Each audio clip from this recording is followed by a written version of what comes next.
All right, John, are you there, buddy? I'm good. How are you? Good. We're me and Chris are just talking about, people that are into getting whipped and punched and whatever it is, because we're trying to figure out what has to happen in your life before you are into that. Well, I'll tell you what it is. Here's one thing I think. I think that there are probably. Let me back up. There was a story I once heard when I was a writer on on an old TV show about an actor who had put like a glass table in his house so that he could lie under it and watch people have sex above it. Now, that story has been told about a lot of people, but the first one I ever heard was Sylvester Stallone. Was that the name you had before? Again, it doesn't matter, okay. Right? The point is so that you go, oh, there are some people who've done everything, right? First it was I did a threesome, and then I did a foursome, and then there were 5, and then I went to a crazy orgy, and then you start running out of stuff, and then you got to start thinking, going, well, now what? I know. What if I build a glass table in my house, and I'll lie under it, and I'll watch people have sex above that? I think it's a kind of on the same kind of spectrum, like, oh, I did regular sex, and that was fun, and now, I don't know, let's try something else. Well, the story I heard is whoever it was liked to watch the girl shit on the table. Well, that's Danny Thomas. No, I mean, that's the story that I heard. That's about Danny Thomas. I think. Yeah, that he would lie under it and watch people anyway. Yeah. I think it's like that story. You remember the story? I think originally they said it about maybe David Bowie, that he took so much cum in his stomach he had to get his stomach pumped. But then everybody. Oh, I heard that too. Yeah, everybody attributes that to someone different. So it's like, which one's the real person? Right. Nobody knows. It's a mystery. Yeah, but what makes if you're that bored with your sexual life and whatever? I mean, as a heterosexual guy, what the fuck? What would make you want to get, banged in the ass by a fucking train? I mean, to me, that totally blows my mind. Unless he was just Charlie was so fucked up on drugs and shit. I don't know. Hey, I thought, have I called into the right show? Yeah. I thought we were going to talk about my Christian missionary work. I'm not. Is this the right? Am I on the right show? Yeah, I was actually talking to Chris before the show, and he's like, I don't know if I could talk to that guy about anything, and I'm like, he did a show on Playboy, okay. Yeah, he's fine. Yeah. I don't think this is all going to be about him writing for regular TV shows. No, I'm totally fine. Yeah. I'm just kidding. Yeah. So it's though one of your shows, in case anyone's missing this, Jon Hotchkiss was a writer for a lot of stuff. We're going to talk about that later on. But he has a new network out called Adorable Puppies Incorporated, and he has 3 shows out right now. Am I right? Yes, there are 3 new series. There's one called Pizza with Writers, where I interviewed writers and creators of a bunch of your favorite primetime network TV shows. Right. The second one is called This Versus That. It's a big kind of science experiment kind of show like Mythbusters, only Mythbusters is about stuff that's all fake and, can a ninja walk on water? And my show's about stuff that's real. Like stuff that people genuinely kind of wonder about in their own lives, like about what's the best way to navigate through highway traffic. Should you stay in your lane, or should you try to weave in and out of cars and be a jerk and try to, on the gas the whole time and, while you're stuck in traffic? And then the third show is one called Get Sex Tonight. And that show is hosted by, you might have heard of her. Her name is Caden Cross. And she's one of the most popular adult film stars. And the show is a little bit like The Daily Show meets Masters of Sex. Oh, Chris, so those are the 3 shows. Chris, I'm sure you heard of that name. Yeah, I've heard of her. Yeah.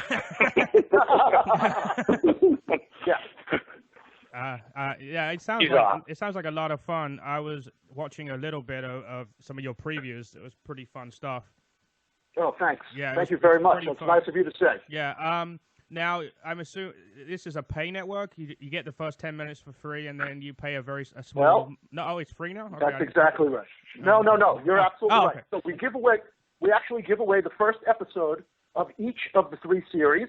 So, and the shows, it's not like internet web episodes that are 5 minutes each, right? These are full-length, factual entertainment shows. So the 1 hour show is nearly an hour of content, and the half-hour shows are, in some cases, more than a half an hour. Right. No advertising on the show, and the whole thing's 100% independent and totally uncensored. Now, sorry, go ahead. I was going to ask, is the intention with this, other than the fact that it's uncensored, would you be happy if one of the networks, obviously not NBC, but if like HBO decided to pick one of these shows up, would you tell them no? Well, you see, you bring up an interesting question, and here's my answer. For the time being, my answer is no. And the reason I say no is because there's a couple of things that I know about life. And one of them is that to be the captain of your own ship, and that's not a metaphor, I mean to own a boat and to float it around.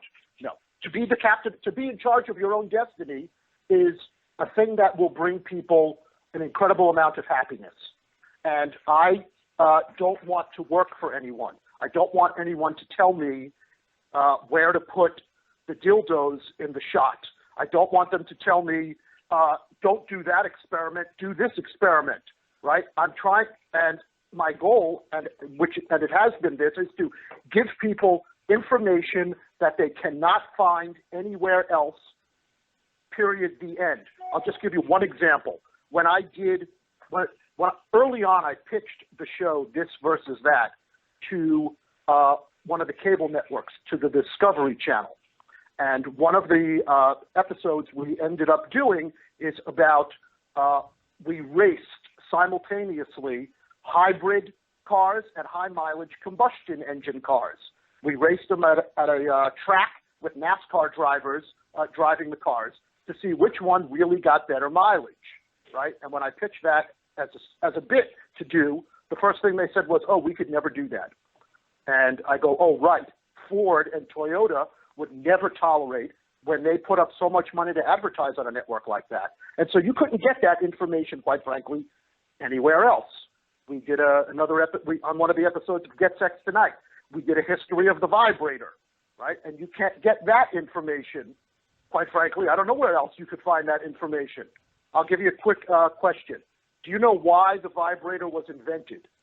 Wasn't it like for I think Nina Hartley actually talked about this at the Exotica thing we were at last week. Oh, well, all right. No, but I can't honestly trying to remember what she said. Wasn't it something with your head or something? I'm trying to remember. No, it was because back in the early 1900s and the late 1800s, women who had anxiety or any number of other kind of psychological issues, the cure that doctors prescribed was that they would manually stimulate them to orgasm with their hand, right? So you could imagine that doctors were getting a lot of carpal tunnel syndrome and hand cramps because when the cure is I will masturbate you, right, that it's diagnosed a lot. So the vibrator, by the way, is the third household appliance to become electrified. Oh, yeah. Vacuum. Yeah. Yeah. And so that's why they invented the vibrator, because doctors, even when they were doing 2 girls at a time, right, still have people lined up in the in the waiting room to masturbate them all. It says here that the first ever vibrator was steam powered. That might be right. Yeah. And it was called the Manipulator. Oh, actually, no, that was right. The first steam-powered one. The one before that the original one was invented in 1734 and was called the Tremesseur, but it doesn't say how it was powered. Right. So again, it's saying the third home electronic device. I think it's like the vacuum, the refrigerator, and then the vibrator. Well, you know as well as I do that the reason that VHS video was invented was for porn. There's no other reason for it. I'm certain of that. Yeah. And anyway, so the idea is that I wanted to do shows that I found interesting, and that I thought that if I found them interesting, that other people would, and that and the thing that I personally like is to do shows that are factual entertainment where you get some information that could save you money, that could save you some time, that could, quite frankly, save your life. Right? We did some experiments about the life vest and the seat cushion from an airplane, right? Which, if you were, God forbid, you were in one of those plane crashes and you're floating around in the water, which one of those things are you going to grab first? And so we worked with a whole bunch of interesting people. We worked with the head of thoracic surgery from Cedars-Sinai Hospital in Los Angeles to demonstrate what would happen if you were in freezing cold water. Just as a for instance, remember when that plane landed in the Hudson River? Right. The day that thing lands in the Hudson River, the water is like 41 degrees, right, just above freezing. Right. And so we got a giant carnival-sized bucket, right, like from a dump tank, and filled it up with water at 41 degrees. And then we got the intern on the show, and we tossed him in. And in less than 3 minutes, he was dead. Nearly dead, right? Exactly. Yeah. And so that's why we have the thoracic surgeon there and the EMT, and you see what happens to a guy, right? So imagine if you were stuck in that water and you had to, in less than 3 minutes, you won't have any use of your arms, right? They'll be limp. So you wouldn't be able to hold on to that seat cushion. So you're going to drown, right? So are you saying that the end of Titanic wasn't true, where he lasted that long on the piece of wood? Yes, I am saying that. And that is it's a damn goddamn shame, and those people should be brought up on charges and allegations. Right. Absolutely. I wonder how, I mean, it's not very likely, but imagine how many people watch that movie and then something happened to them and they're like, oh, I'll be fine, I'm holding this piece of wood. You know? Exactly, right? In that cold water, in less than 3 minutes, you're going to be dead, right? Because hypothermia is going to set in. You're going to get dizzy, disoriented, you'll probably vomit, and then you'll be dead. You're going to be dead, yeah. I mean, that's like it's a joke when you take a flight and the flight attendants go over all the all the safety stuff, and they tell you that your seat, is a flotation device, tells you how to use it and whatever. Yep. Let me tell you something. You crash in the water, that whole Hudson thing is like a fucking miracle. You're either going to crash and die, or if you do make it in the water, like you said, you're going to die of hypothermia anyway. So. Yeah. Right. I'll tell you some other stuff that you don't know. Why do you know when they announce that you should put if the cabin pressure changes in the plane, why you should put your own mask on first? Because if you don't do it first, you'll pass out before you have a chance to do it. Is that the answer? That's exactly right. If you don't put yours on first, you won't have the energy to put it on for someone else. So you got to do yours first, because there's only, in about 30 seconds, the plane is going to be depressurized and there'll be no more oxygen left in the plane for you to breathe. And so you'll pass out. Right. And there's only enough oxygen for about, inside the system, right, for about 15 minutes. Wow. And so if they don't get down to a safe flying level where they can then let fresh air in, now you're all going to be dead too. So hopefully the guy in the cabin, does the cabin have separate pressure, or does the cabin have the same pressurization as the rest of the whole plane? Oh, I don't know. That's a good question. Because I wonder if the cabin thinks they're, the flight deck thinks they're okay and doesn't realize they need to lower. No, I think that they're all the same. Right. Here, I'll give you one more thing that I learned from doing research into all this. You know when you're supposed to put your head in the brace for impact position? That looks dangerous to me. Yeah. So here's something that I learned from a former United Airlines pilot, which was oftentimes they will instruct you to interlock your fingers and put them over your head, right? That, he said, is a terrible idea. What you should do is put one hand on top of your head and the other hand on top of the other hand, right? So imagine if in a crash things start getting bumped around, so you could damage your hands. Something could fall on it, right, if they're interlocked, and now you might not have the dexterity to unlock the seatbelt. So This guy says if you're in an accident, you should put your hands on top of one another on top of your head. That way you protect either the left or the right hand, in the event that something falls on it or it gets banged around. Right. Now, isn't it true that if you brace yourself for an accident, you can probably do more damage to yourself than if you don't know it's coming?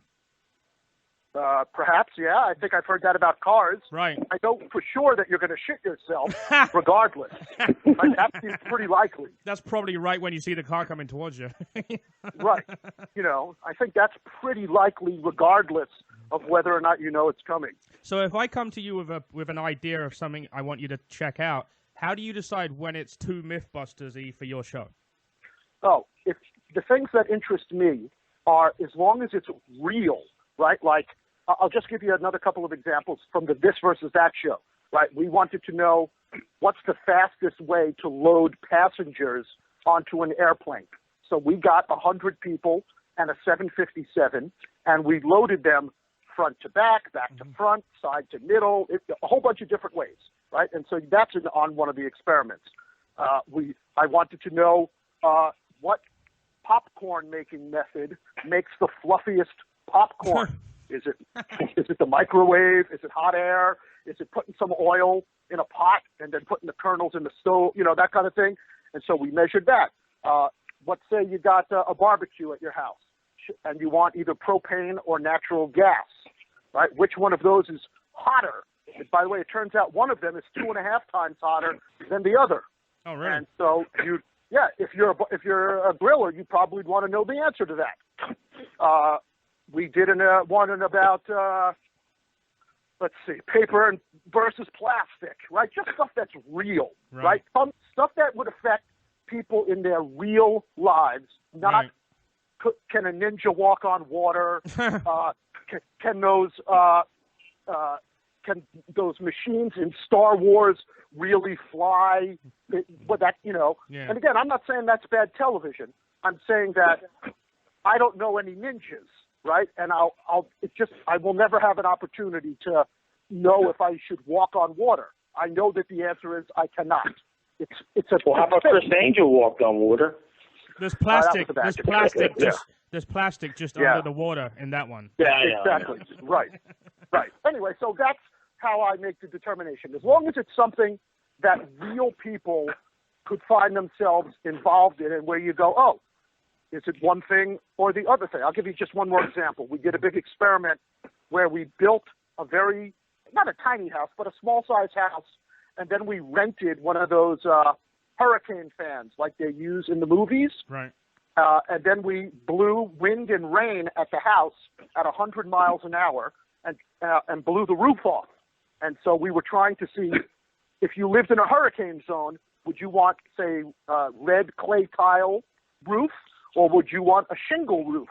Or would you want a roof that was really pitched sort of sharply with an angle? Or do you want a more gentle sloped roof? And so we demonstrated all of those effects with the wind and the rain. Right. How about, this is one off the wall, how about like condoms? Don't laugh. Condoms. What condom, right, feels the most real, like as far as, like having nothing on. What's that condom? I'm sure people would love to know what that one is. There's fucking 20 million condoms out. What condom is the condom that feels like you have like next to nothing on? Right. Look, I'll tell you, one of the experiments that I actually genuinely do want to do is, now that I've worked with a number of people in the adult film industry, I wanted to do an experiment to find out which car had the most room to have sex in the back seat. I thought, I could get a couple of porn stars, and we could rent a couple of cars, and then get from them the information, like, oh, the Prius. You know what? Not a lot of leg room. I know. I already know the answer to this. It was my wife's minivan in 1995. Well, we'll have to test it, and we'll find out. Porn stars are probably bad examples, because they do all kinds of freaky shit. Most people just do the bit where their girlfriend's legs are out the window, and that's about it, Well, again, that's why it's science, right? We would put your legs out the window. We put them between the seats, the front, the right and left front seats. We do it with somebody with a bench seat, right? We figure it out. Wow. I think you should get all 40 porn stars that fuck Charlie Sheen and put them in a room and live on TV, give them age tests. Ooh, that sounds like it'd be a good TV show. Yeah. I mean, That would be. Except for the losers. You know? Yeah, well, except for the losers. That part is true. I mean, one of the things he said, Right. Brie Olson said, was that she had sex with lambskin condoms because they feel the best. Right. But they don't block HIV. They just block pregnancy. I'm not sure how that works. But, Right. yeah. Right. And you thought being a guest on Maury and finding out if the baby was yours was traumatic. Right. Now, this seems like it would be even more traumatic than that. Oh, dude, everybody would watch that. But who would sponsor that? You know? Well, I don't know. And it'd probably be cheaper to produce than you blowing houses up with hurricane fans and shit. Well, yes. But again, I got to say that, so I'll give you one funny story. When I was, before I did Get Sex Tonight, I did a series for Playboy TV called The Truth About Sex. Right. That was about 2 years ago. And on about the second or third day of shooting, we were doing an experiment about could women masturbate themselves to orgasm just by thinking about it? Could they have an orgasm without touching themselves and just thinking about it, right? And so I have some ladies who make adult films. They're kind of sitting on a mat on the floor of this big warehouse where we're filming. And so, I don't know, it's a few minutes before we're going to get the first shot, but we're placing the girls on the floor where we want them, et cetera, et cetera. And one of the girls calls me over. I'm the director of the show and the executive producer. And so she calls me over and she says, hey, I know this girl right here next to me. And I went, oh, that's interesting. Great. And then she says, well, don't you want to know how I know her? And I went, okay, sure. Tell me, how do you know her? And she says, oh, a couple of weeks ago I fisted her for a movie. and so then I just stood there and I genuinely did not know what to say. And then what I said was, you know what? This morning, before I left for work, I poured some Apple Jacks in bowls for my kids to have breakfast. And we are leading totally different lives. Jesus. Don't you think that porn stars are like an invalid thing for those? Because think about it. They get slammed by, massive cocks 24/7. So don't you think their sensitivity to sex and stuff like that is lower? That has not been my experience. Okay. I've done now 2 shows. The one that, for me, the Get Sex Tonight, which is on the website, Adorable Puppies, Inc. There are 13 half-hour shows that star Caden Cross, and I met lots of adult film stars. Right. I'm going to say, yeah, a lot. It's a lot. I'll say 30 or 40 different people. Wow. And that hadn't been my experience with people. Look, there might be some people but for most of the people that I spoke to and met in that line of work, for the most part, it was always like, yeah, I go to work in the morning, we have sex, and then I come home and I mostly sit around in my pajamas and I eat ice cream until they call me and I go make another one, right? Mm-hmm. And some people were like, yes, I have a sort of big sexual appetite and I like to do it a lot, and other people like it's just a job, and nobody seemed to have like, I must do it, or I'm not sensitive anymore, or boy, I'm crazy sensitive. That hadn't been my experience, but that doesn't mean that it isn't other people's experience. Right. I mean, I know for a fact that guys can do that. Paul can't stop jerking off. That's his problem. Yes, I'm also friendly with Manuel Ferrara, who is Caden Cross's husband. Right. And for him, it's like genuinely, like I'll be over their house and he'll get home from work and he'll have just had sex with 2 or 3 different girls that day, and he's just like genuinely like, oh, it was at work, but I love my wife. Right. But a lot of them. Nina Hartley was saying that you should always keep something for your relationship at home that you don't do on camera. Yeah, there you go. Yeah. I don't know. I think that'd be too weird. I mean, I guess if they're both porn stars, that it would probably work. But if you're just a regular guy and you're dating a porn star, I mean, I don't know. Maybe she brings some of them home, with her. Then I guess that's better. But Yes, that I don't know about that. I'll tell you this: that most of the women that I did meet were dating guys who were also in the adult film business. Right.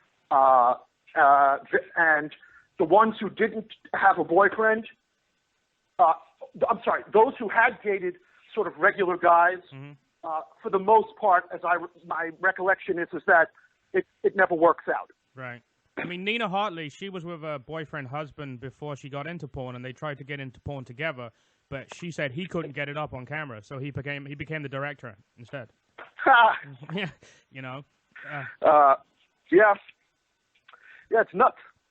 Yeah, and we're good friends with Dennis Hoff from the Bunny Ranch, and he won't date anyone who's not a hooker. He prefers because he didn't really give us a reason. He just he just said that he doesn't date anyone but working girls. Maybe I think the ones that work for him, though. I know. I don't think even if they work for him. Really? I mean, I don't know. I mean, I know Sunset Thomas worked for him, and that was his girlfriend for a while. Yeah, it was a lot of time. Look, there's that old expression that you're not paying the girls to have sex with you. You're paying for them to go away. And that's more than likely what the answer is. We're not going to get attached. So I guess my wife is a hooker then, because I pay her to go away. Well, there you go. Not enough, she said. You can tell she's not in the studio today, because I wouldn't be saying shit. No, probably not. So anyway, John, you want to go back to how you got into all this mess? Sure, I'm happy to. Yeah, I mean, I wrote myself a little list of highlights, but I got them from a couple of different places. So we all know Wikipedia's full of shit, so I guarantee half of this is wrong. But you were actually... Go on. No, I started off, I don't know, 20 years ago, I guess. I was one of the original writers on a show called Politically Incorrect. And I was talking about before that, when you were a page boy. Yes, that was the first, working on Politically Incorrect was the first TV show that I got a job on after being a page at NBC.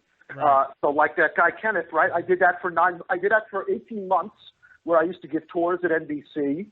And then I got my first job was the writer's assistant on Politically Incorrect, which had just started up. Right. And Bill Maher at the time said that, he said, look, we hired all the writers, but if you're funny, we'll make you a writer in a few months.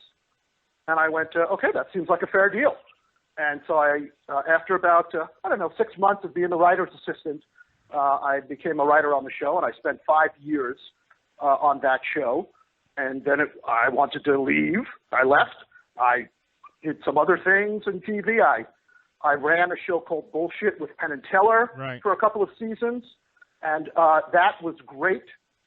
I loved every second of that. Did you do the chiropractor show? Were you there for that one? So that they did in the first season. Oh, okay. Okay. And I was there seasons 2, 3, 4, and 5. Okay. So that made me laugh with the ducks when they couldn't say they were quacks, but they just had 50 ducks walking around behind them. That's exactly right. Now, when you became a writer, how did it happen that you progressed from being the page? Were you always a writer, and you just finally got your foot in the door? No, when I grew up, there wasn't I didn't know people in show business, right? I didn't know how to get into show business. I just knew that I liked television and I liked comedy. And so as I got into college and then after college, I just became aware, there's people who write for TV shows. And, they make some of those TV shows here in New York, right? So at the time that I get out of college and after I'm a page, there were 2 comedy networks. One was called the Comedy Channel and one was called HOP, H-A, HOP. And those 2 companies merged, and then they laid off, half the staffs. So I knew that I wasn't going to get a job on any of those shows. So I got a job for the company that owned the new Comedy Central. And that was working for HBO and Cinemax. And I used to write. I don't know if you have Cinemax, you've seen they'll do the coming ups, in between movies. Like tonight at 8, it's 2 times the Van Damme. Jean-Claude Van Damme stars in, some shitty movie. And then at 9:30 and at 11, anyway, so I wrote those for a while. And I then met, because I would edit that at the same place as Politically Incorrect, which was just starting up. And so that's how I sort of made the jump from writing the promos at Cinemax and HBO to working for the television show. Did you have to be on the same terms politically as Bill Maher to get hired, or you didn't? It didn't really matter. Well, I would say that job, Bill and I are pretty similar in terms of our politics, in that I'm sort of naturally skeptical, right? I don't believe, when people tell me things, I tend to be skeptical and not believe it. Right. And I liked that about the show. It was the time in my life where sort of my personal interests in politics lined up really nicely with what I did for a living. And so the contrarian sort of ideas really spoke to me. And even more so, I would say, at the show Bullshit, right, where I really enjoyed there being things that people thought were one thing, and then you discover that it's something totally different. Like one of the shows I'm most proud of, not the only one, we did a show about Walmart, right? And at the time, everybody says Walmart is a terrible company, they're horrible to their employees, right, et cetera, et cetera. And I went, let's do a show that looks at the good side of Walmart. There must be something good. They're the biggest company in America, right? And they must be doing something right. Let's find out what it is. And so it turns out they do a lot of good things, in no particular order. Let's say you're a guy who has a camper and you're traveling across America. You can stay in their parking lot for free overnight, just as a for instance, right? I thought that was a good thing. You can, they genuinely save people time and money. Think about if you lived in a small town and let's say back then, right, you wanted to go get some new tires for your car. You went to one place. Then you had to go to another place to pick up the photographs that you wanted to have turned into pictures. Then you had to go to another place to get milk and eggs. And then if you wanted to go on a vacation, you went to a travel agent who had an office somewhere else, right? So you had to make 4 or 5 different stops. Right. Now you go to Walmart and you do all of that under one roof. And what do you think about all the little mom and pop shops that fucking got killed by the Walmart? So I think genuinely my politics is that in the same way that I don't miss the guy who drove a horse and buggy or who delivered ice to my grandparents' house when they lived on Manhattan's Lower East Side, right? There's progress, and people are genuinely served by a company like Walmart, which, by the way, is located. We did some research, and it turns out that Walmart is located within 10 or 15 miles of the 20 poorest communities in America, right? And I thought, well, that's actually good, right? They're servicing communities that are genuinely underserved, and they're saving people time and they're saving people money. Right. And I'm not saying that everything that they did is good. What I'm saying is that the idea that things are black and white has really been the thing that I'm interested in, right? Like things are gray, things are complicated. And it's not just that Walmart is bad. It's not just that, I wish I could think, that the Boy Scouts are good, right? This was before people knew about their discrimination against gay kids, right? We did a big show, and I was really proud of that. We looked into it. It turns out they were owned by the Church of Jesus, by the Mormons, right, and they were being discriminatory against gay kids. And we thought that was pretty shitty, quite frankly, and so we did a show about that. I used to own a video store in England like years ago, and we got destroyed because Blockbuster opened up the street.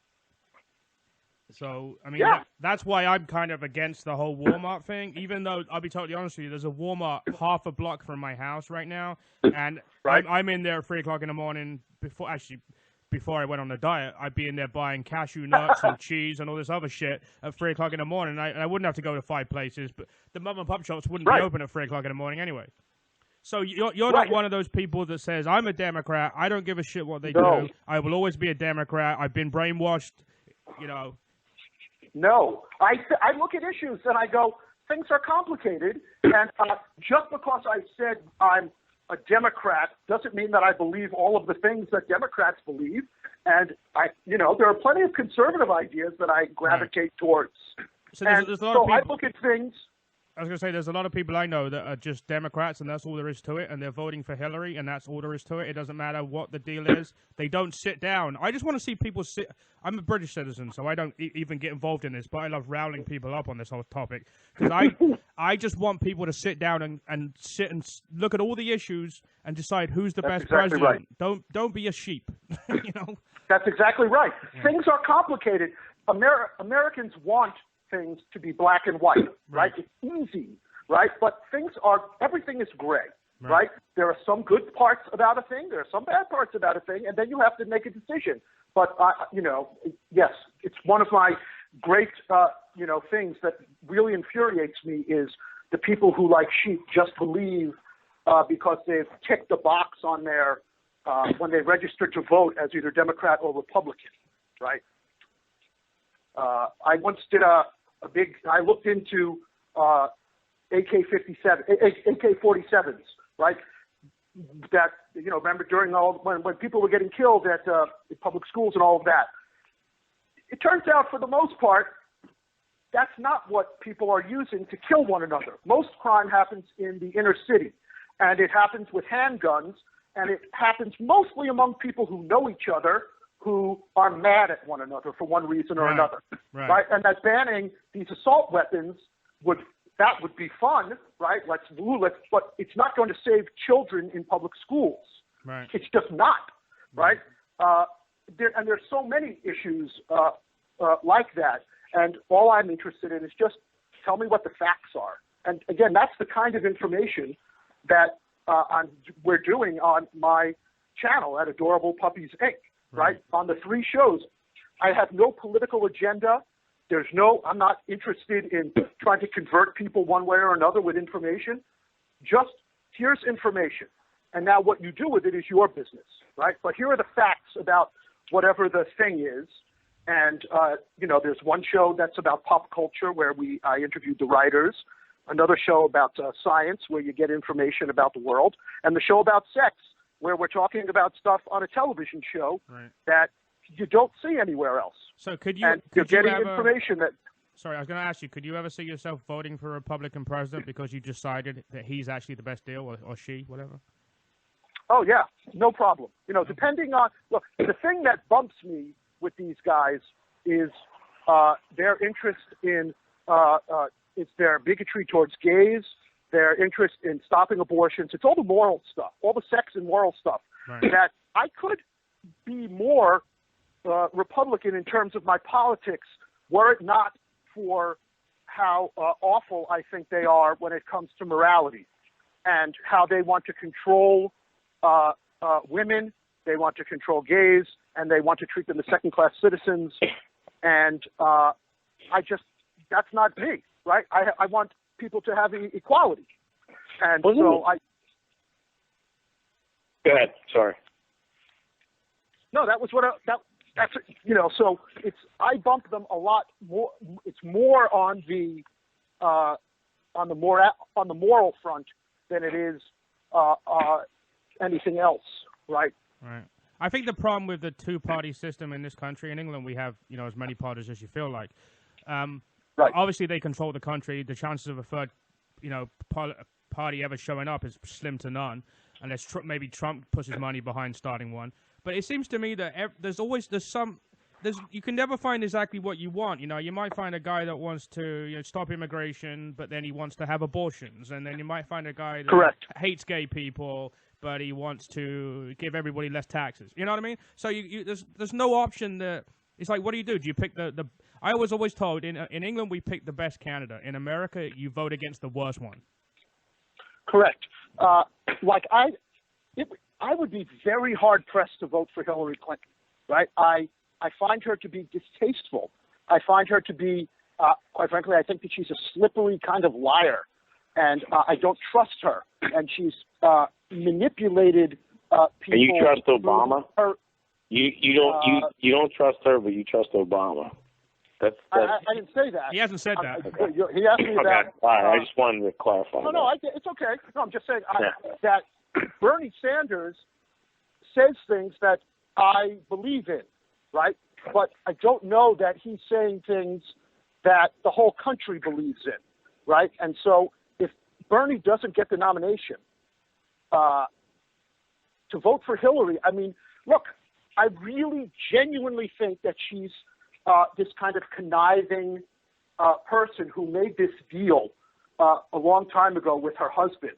And the deal was, I'm going to look the other way while you embarrass me and cheat on me with all of these other women.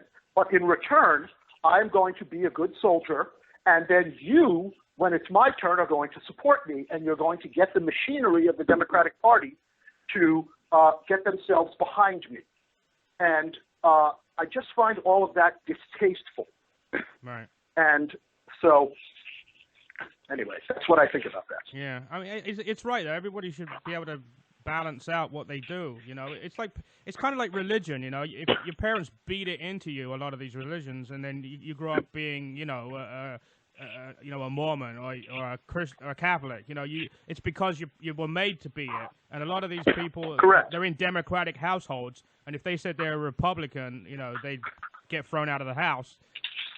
You know? Yeah. Well, the problem is too is like with politicians, especially Republicans and Democrats, is they never follow through on promises. I mean, people buy their bullshit. I mean, I never seen more of a machine. One thing Obama I give him credit for is he's a good talker, great smooth talker, great bullshitter. He had the people in his hand because, change. I mean, I remember for when he was nominated for the on the Democratic side against McCain, and I know me and a friend of mine were in New York and watching, when the election was going on, and I forget McCain won. I forget what state it was or whatever. And we were cheering because that's who we voted for, and we believed in what he was saying, and that's who we thought would best run this country. So we were at a bar in New York, and these girls got really aggravated with us, and we heard them in the background say, "Boy, oh boy, I can't believe these two uneducated, schizophrenic white guys." And these were two white girls in their 20s. Like, I mean, he had everybody eating out of the palm of his hand. And to me, for myself, I don't see any change in this country. At least I don't see any change for the better. So, to me, he didn't do his job. But that's most politicians. To me, they don't do their job, or at least what they promise. You know what I mean? For me, I haven't seen it. The biggest problem, I think, is that there's a lot of states in this country that always vote a certain way, and a lot of people don't go out and vote because they're like, why bother? It's going to be Democratic, it's going to be Republican. But it's that because those people don't go out and vote, that's why it stays the same. Right. That's exactly right. I'll tell you what, you were asking me before about religion, right? And there was one other thing that I've been sort of thinking about, which is that I get that it's been my experience that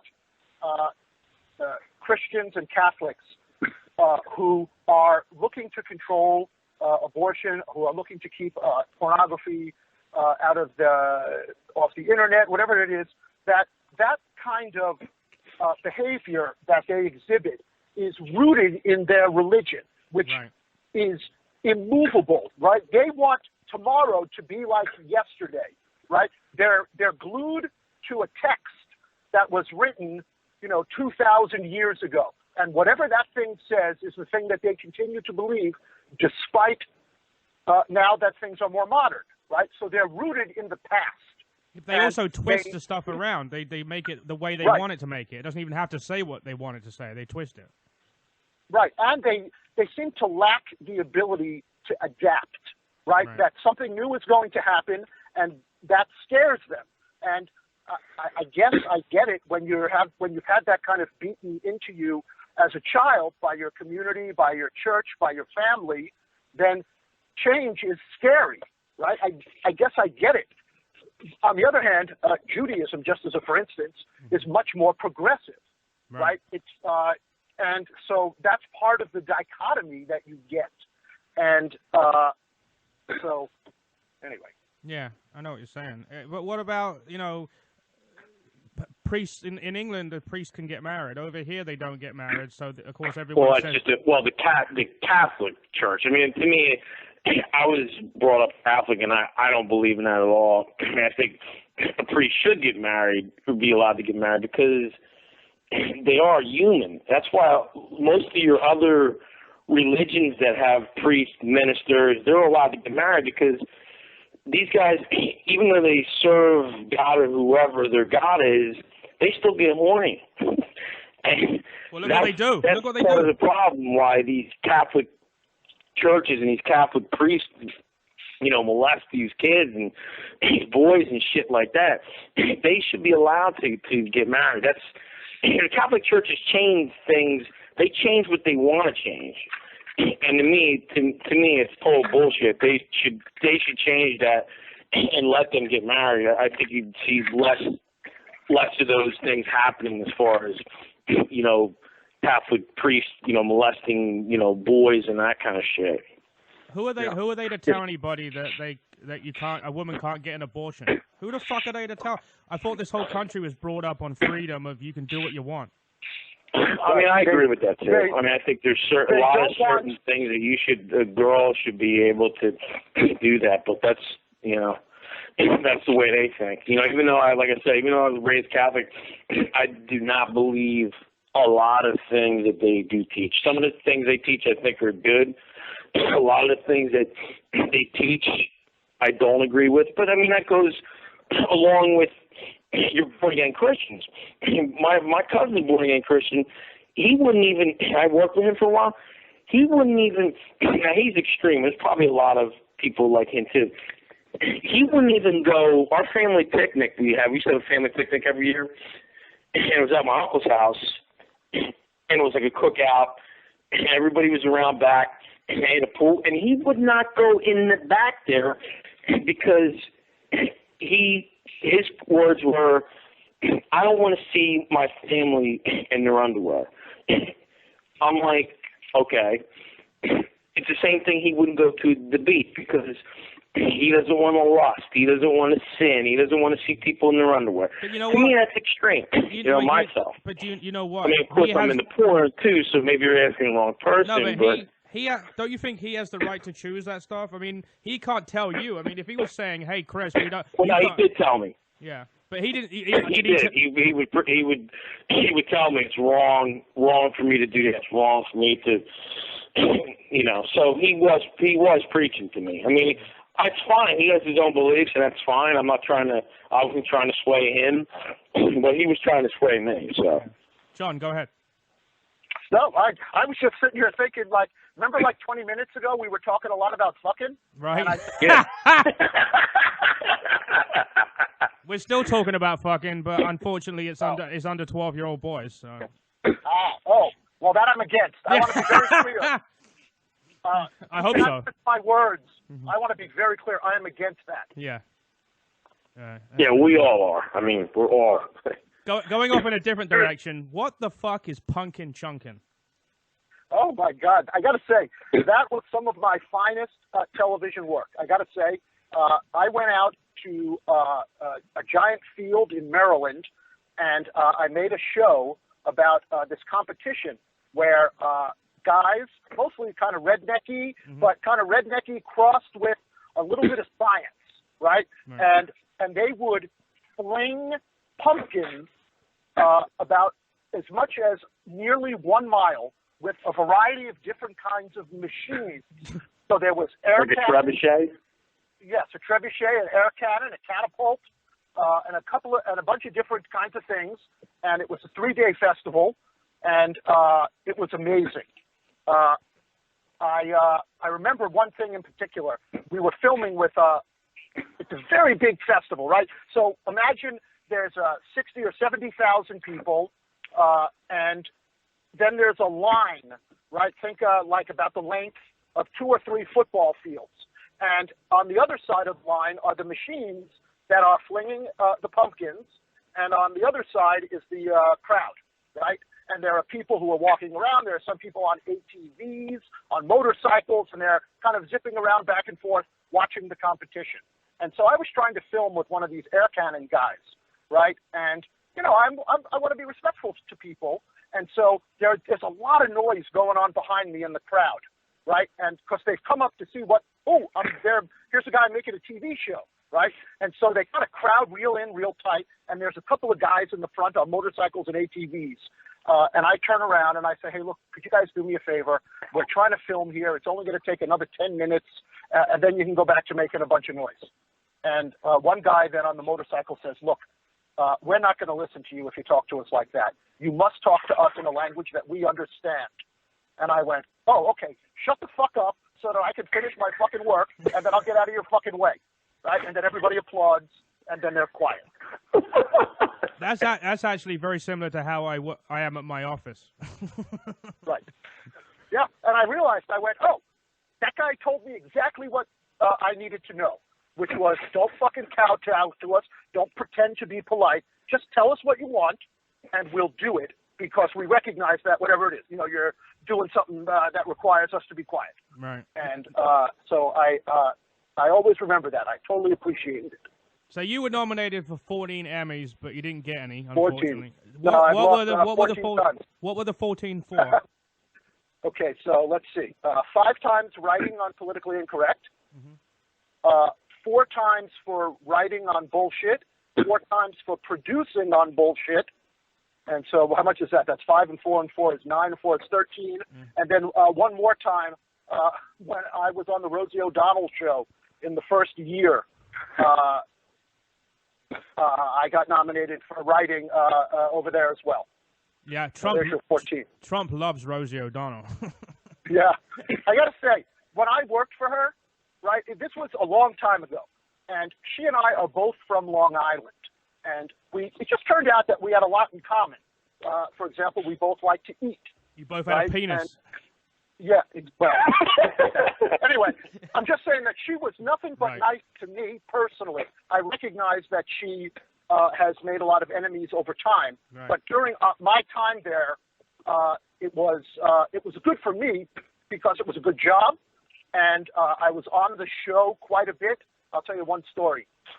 There was early on, so it's like 1996, and it's the election cycle. And the studio that produced the show didn't like it that Rosie would only tell jokes at the beginning of the show that bashed the Republicans. And she went, look, I don't want to say bad stuff about the Democrats because I want them to win. So one day in a meeting I said, look, let me go out and tell the jokes and then let the crowd boo me, and then you'll get the network off your back. And so we say, okay, that sounds like a good idea. So anyway, I go on the show and I tell a few jokes. I don't know, maybe I'm on the show 10 or 15 times. And I would tell a couple of jokes, and then the crowd would boo. So one day, after a particularly loud bit of booing on the part of the audience, I'm backstage, and on the show that day was Chuck Norris. Okay? So Chuck Norris comes up to me, and he whispers in my ear, hey, man, keep it up. I'm a Republican, too. And then he gave me a thumbs up, and he was on his way. What's funny is you weren't even a Republican. You just got assigned to do that part of it. You know? Yes, that's exactly right. That's funny. That is so Yeah. funny. Did you ever go to any of the Emmy ceremonies? Oh, yeah. Yeah. I went to I went to, I don't know, 5 or 6 times or 7 times. Yes. And you sit in the audience.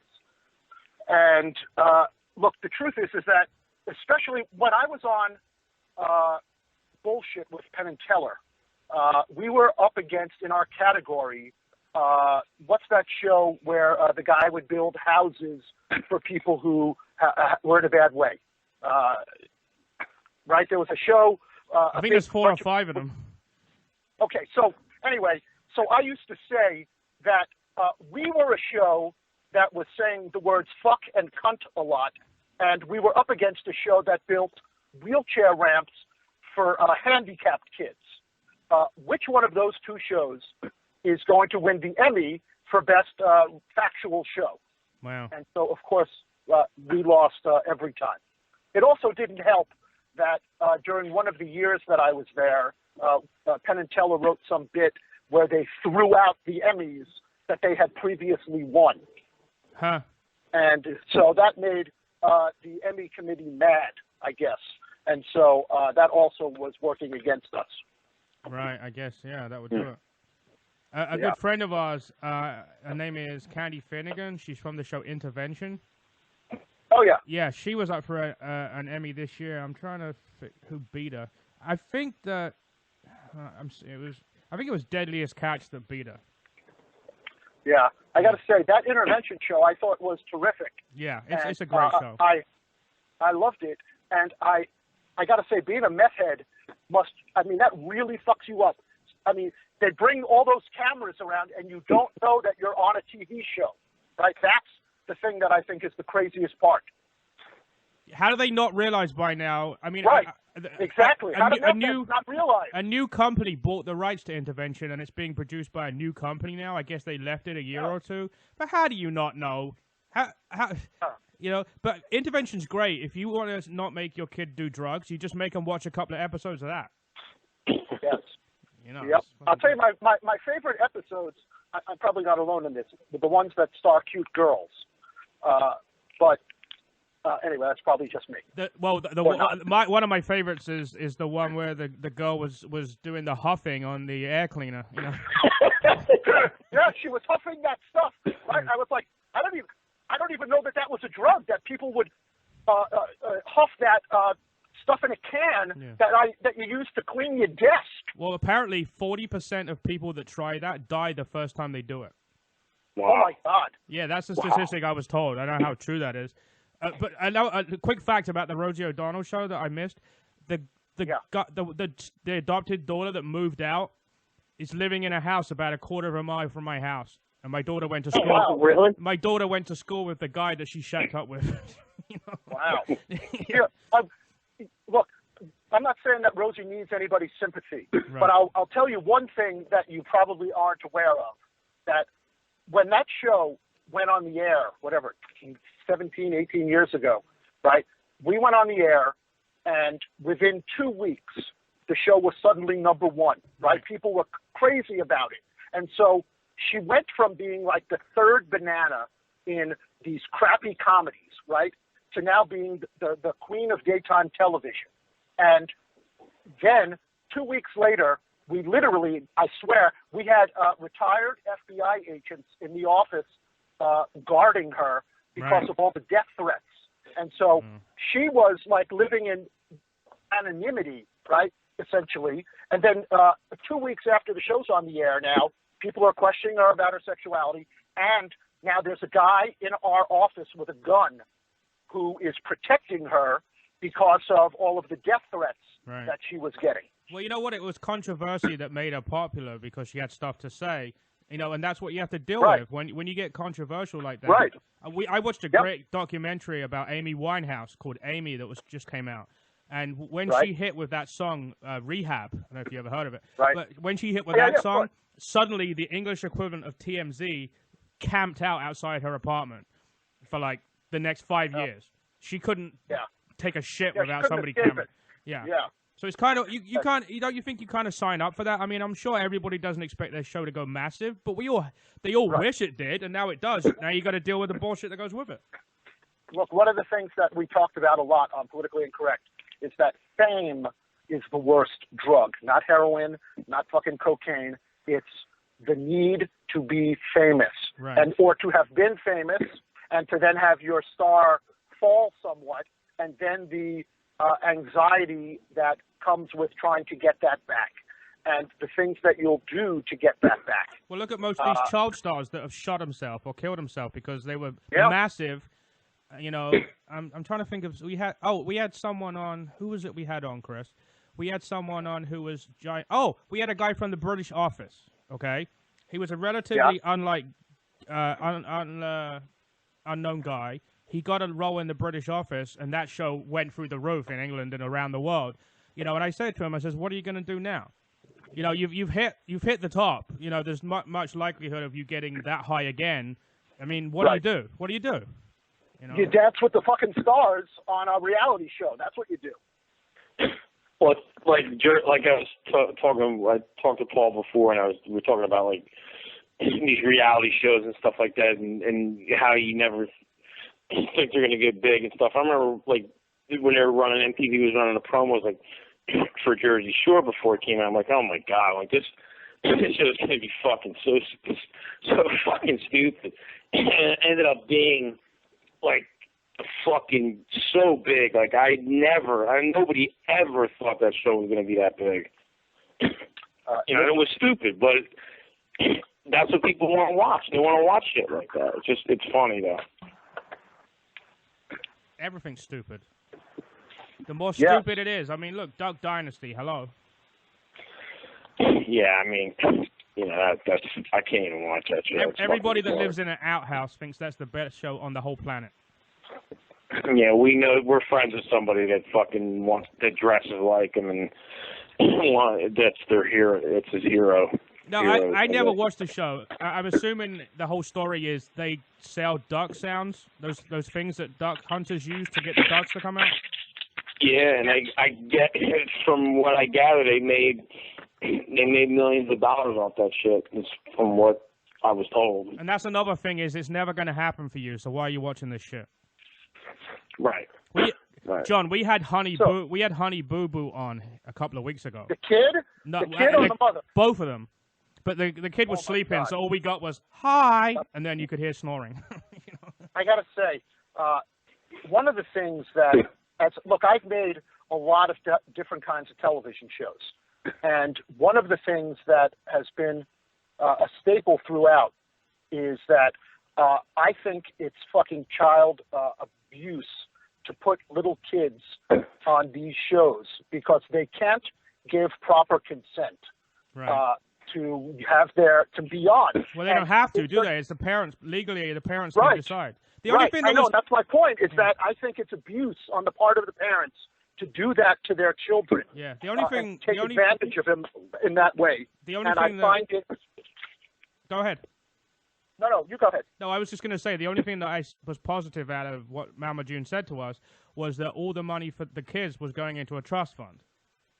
I'm sure that she is well, I shouldn't say that. Yeah. I'm sure that a lot of that isn't true. Mm-hmm. And look, she's ruined that little kid's life. Right. And in a number of ways, right? I don't even what if only half the stuff in the tabloids is true? Or what if only the stuff on the TV was true? Right? Imagine that if you go back. That little girl someday is going to be in high school, I imagine, or on fucking Skid Row. And she's going to look back and go, oh, what the fuck happened? Oh, let's turn on TLC and watch how these people fucking ruined your life. Right, exactly. What do you think of people that in general put their kids in these pageants? I'm against that, too. There's no reason why little girls should be parading around looking sexy on a pageant. It's totally, it's child, parents, you know, these are people who genuinely are living their lives, their kids. Yeah. Well, you know, hey, Paul, it's the money. I got to get going in 3 minutes. Oh, okay, buddy. So I don't. I was just going to play the Mama June CD, but I guess I won't do that. Can I just add one other thing, which is that if people follow me on Twitter for the show Pizza with Writer, and so there's no S, just at Pizza with Writer, we're going to give away 100 pizzas, and you can win. All you got to do is follow me on Twitter at Pizza with Writer, and sometime in the middle of December, we're going to have a drawing and give away 100 pizzas. And you can, if you go to the page for Pizza with Writer, that'll take you to the website to see the TV shows. Yep, I got it. All people have to do is go to at Pizza with Writer, no S, and they can win one of 100 pizzas. That's cool. I'm following you right now. Hopefully you'll be one of the winners. Yeah, that'd be nice, right? Who he can't eat the pizza, but he can give it to exactly. somebody. I just had stomach surgery, so I can't eat any of that stuff. But the guys, well, I've lost 61 pounds, so I'm happy. Congratulations. Yeah, so But the guys at work will be happy. I see you got some good guests on that show. You got the guy that did the new Muppet show. You got the the creator of Arrow, right? The head writer from Tosh.0.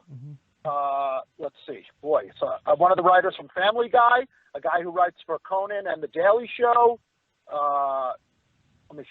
So many people. Right, you put a one lot of the of original Simpsons writers, and then we're going to be doing a second season. And we're going to start filming those very soon as well. Right. And I'm super excited about that. Wow. It all looks very good. I mean, the effort you put in and obviously the money you spent to get this going, I wish you the best of luck. You know. And look, it's 100% independent, right? It was my money. I don't answer to any board of directors. I don't answer to any stockholders. I don't have to abide by any government regulations, just like you on a podcast, right? And so TV show, and you can't find that anywhere else, right? Yeah. And it's just honest, factual information given to people in a funny, entertaining way. Right. And you'll get inside looks into showbiz, right, from the guys and women who write some of your favorite shows on Pizza with Writers. You get a behind-the-scenes look at that. Then on the science show, you get all sorts of interesting information. And then the sex show got a lot of nudity in it, right? The show's called Get Sex Tonight. It's hosted by Caden Cross and one of your big international porn stars. Right. And there's tons of nudity in that and tons of interesting conversation and comedy about sex and lots of interesting science experiments that we did with porn stars. And I got to say, it's a lot of fun. Would you ever have an uncensored talk show on your network? I don't mean us. I just mean in general. Sure. Yeah, it's actually one of the things I was actually recently thinking about because, I own all the gear and I own the lights, I own the cameras. None of that is an impediment anymore, right? There used to be a time when distributing television around the world was only for the broadcast networks and the cable companies because they had access to the satellite or the cables, right? That were literally connected people's homes. Yeah. But now, thanks to the internet and streaming, right, you can get out your information literally from your garage. Yeah, the only bad point is if you do anything bad, it's also around the world in 10 seconds. Well, that's true. So don't jump into it and suck, right? Like, I'm just saying, right? Like, you've been hosting this talk show for a while. You probably know what you're doing. I'm hoping. Right? I'm hoping. And I've been making TV shows for a long time, and I think I've got it down now. Yeah. And so the only thing that separates me from the Discovery Channel is the ability to market. Right. Right? They can reach 100 million people over the weekend, but because I make the shows for less money, my threshold for audience is much lower. Right. And so I feel like that there's a niche for people who want independent, uncensored, ad-free television for a very small price, just $3.99 for the whole year. Wow. And there's right now there's more than 20 hours of original shows, and we're going to keep adding. Okay, and the website is adorablepuppiesinc.com. That is correct. You can also reach it indirectly through JonHotchkiss.com. So if you remember that easier than you remember Adorable Puppies Inc., you can still find your way there.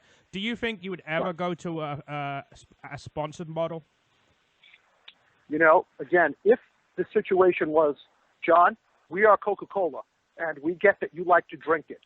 Here's the money, and we'll watch the show when it comes on like everyone else. I suppose I would be foolish not to consider that. But if there were stipulations, I'm really not interested in any stipulations. And it's not because I can't work with people.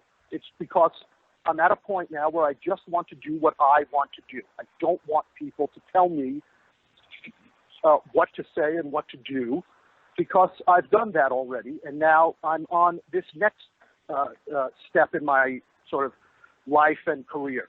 What do you think? What do you think of Pepsi sponsoring Empire and then pretty much putting a storyline in it this week and next week about Pepsi?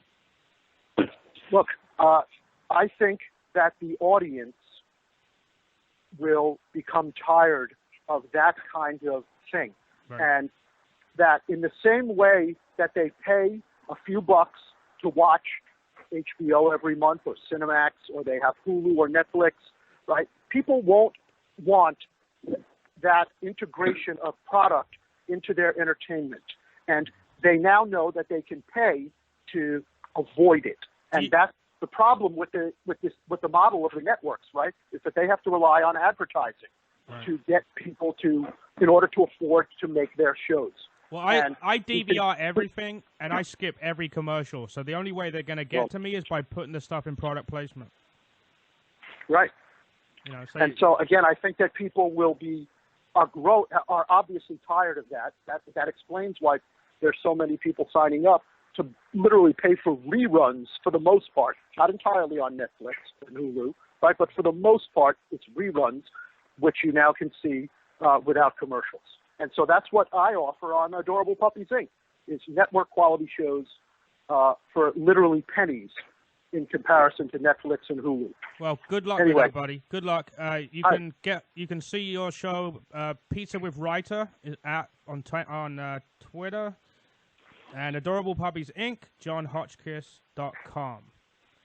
And thank you. Let me say for having me on. You're very welcome. You've been a fun guest. You've been a fun guest. We enjoy guests that actually want to talk about other stuff other than what they're, the one thing they're doing, which is great. Sure. Happy to. Yeah, and we'll talk to you soon, John. Take care, John. Thank you very much. See you guys. All right, bye-bye.